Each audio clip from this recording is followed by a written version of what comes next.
দাঁড়ান স্যার, ছেড়ে দিন ওকে। কি হয়েছে ম্যাডাম? আমি এই চোরকে আরেকবার বাঁচার সুযোগ দিতে চাই। শুধু ওকে বলে দিন এই গ্রামের আশেপাশে যেন ওকে আর না দেখি, এটাই ওর জন্য শাস্তি হবে। চাকর কোথাকার চলে এসেছে বিসিএস ক্যাডার হতে। চলো ভাইয়া।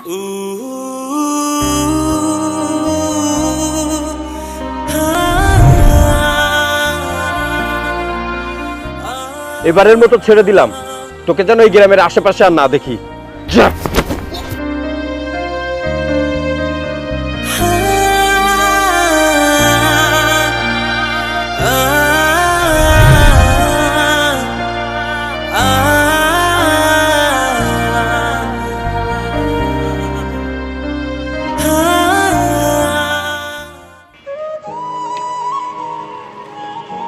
একটা কাজের খুব দরকার, কাজ না হলে আমি কি খাবো?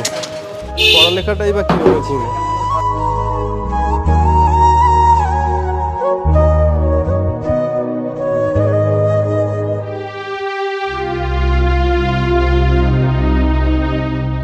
সাহেব, আমাকে কোনো একটা কাজ দিতে পারবেন?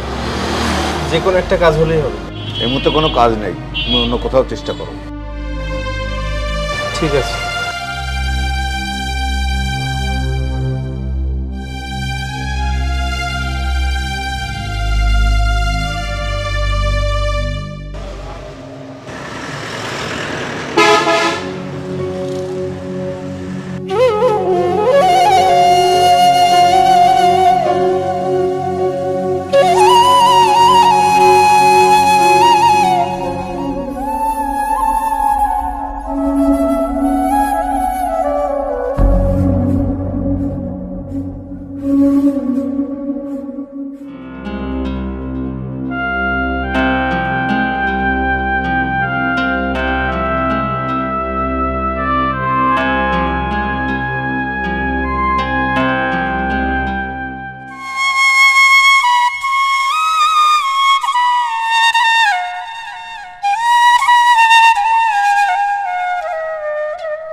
এখানে আবার কি হচ্ছে দেখি তো।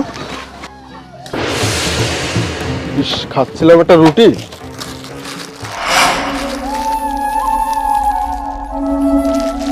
আরে আরে, তুমি কি করছো? ময়লা খাবার কেন খাচ্ছ? ভাই, আমার খুব ক্ষুধা পেয়েছে, 2 দিন ধরে কিচ্ছু খাইনি, আমি এটুকু খাই। হ্যাঁ, তার আগে তুমি ওঠো, এখানে আসো, এখানে বসে খাও। আচ্ছা, তুমি কাজ করে তো খেতে পারো, তুমি কোনো কাজ বাজ করো না? কাজ খুঁজেছি আমি, কিন্তু আমাকে কেউ কাজ দেয়নি। খাবার চেয়েছি, কিন্তু কেউ খাবার দেয়নি, উল্টে আমাকে ঘাট ধাক্কা দিয়ে বের করে দিয়েছে। বুঝতে পেরেছি। আচ্ছা, তুমি থাকো কোথায়? তোমার বাবা মা কেউ নেই? না সাহেব, এই দুনিয়াতে আমার কেউ নেই। আমি উবলপুর গ্রামে থাকতাম, কিন্তু কিন্তু কি?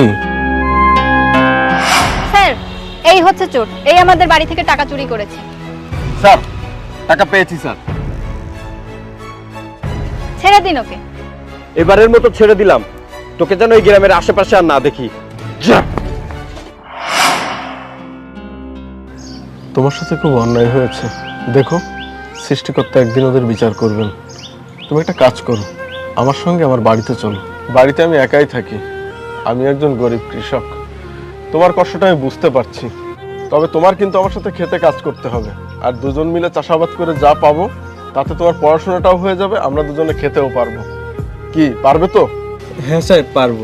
আরে, তুমি সাহেব কাকে বলছো? আমরা গরিব কৃষক ভাই ভাই, তুমি আমাকে ভাইয়া ডাকতে পারো। আজ থেকে তুমি আমার ছোট ভাই, আর তুমি আমাকে ভাইয়া বলেই ডাকো। আচ্ছা ভাইয়া। চলো এখন বাড়িতে যাই। আর কোনো চিন্তা করবে না, এখন থেকে শুধু মন দিয়ে পড়ালেখা করবে আর কঠোর পরিশ্রম করবে। চলো।